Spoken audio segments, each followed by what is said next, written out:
আসসালামু আলাইকুম। কেমন আছেন সবাই? আশা করি সবাই ভালো আছেন। আলহামদুলিল্লাহ আমিও ভালো আছি।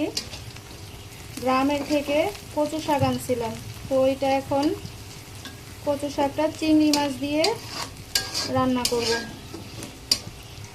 তো আমি কচু শাকটা আগে সিদ্ধ করে নিছি।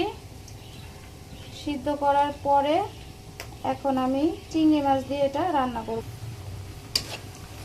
এখানে পেঁয়াজ, রসুন আর চিংড়ি মাছ দিয়ে ভালোভাবে ভেজে নিতেছি। ভেজে নেওয়ার পরে আমি সব মশলা দিয়ে দিব। মশলাটা ভালোভাবে কষানো হলে তারপরে কচু শাকটা দিয়ে দিব। অনেক দিন ভাবতেছি কচু শাক খাবো, কিন্তু বাজার থেকে কিনি না, কোন জায়গা থেকে আনে এর জন্য। তো গ্রামে গিয়েছিলাম, গ্রাম থেকে নিজেদের বাড়ি থেকেই কচু শাক আনছি। তো দেখতে থাকুন আমার ভিডিওটা।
সব মশলা দিয়ে ভালোভাবে কষিয়ে নিলাম। এখন আমি কচু শাকটা দিয়ে দিব।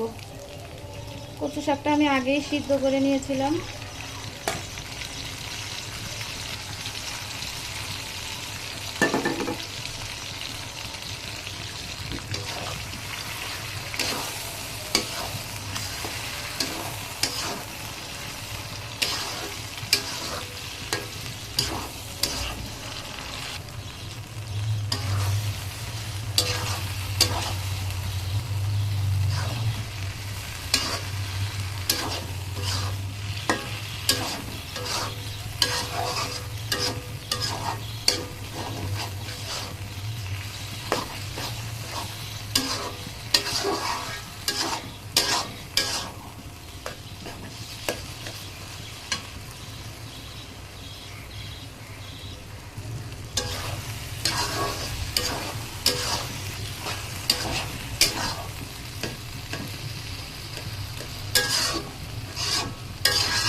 কচু শাকে যখন একেবারে পানি শুকিয়ে ভালোভাবে তেল বের হয়ে যাবে, তখন নামিয়ে নেবেন। কচু শাক খেতে আমার খুবই ভালো লাগে, আমার খুব পছন্দের একটা খাবার। কিন্তু ঢাকা শহরে পাওয়া খুবই কষ্ট। তো গ্রামে থাকলে অনেক রকমের শাকসবজি খাওয়া যায়। ঢাকায় বিক্রি করে, কিন্তু ওই বিক্রি করাগুলো আমি কিনি না। আমার খাইতে ওগুলা কেমন যেন লাগে।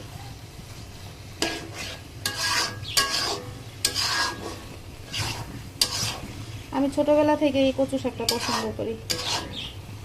ইলিশ মাছ দিয়ে, চিংড়ি মাছ দিয়ে, তারপরে কচু শাকের যে পাতাটা ওইটা শুধু ভাজলে ভাল লাগে।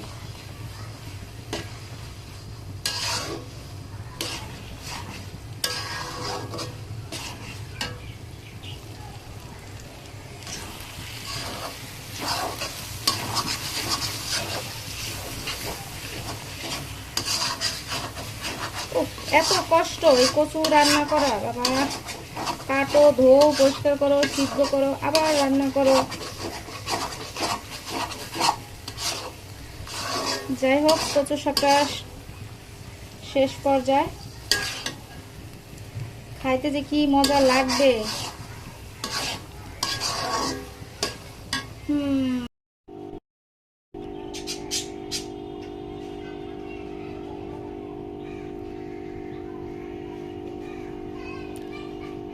অবশেষে আমার কচু শাকটা রান্না হয়ে গেছে।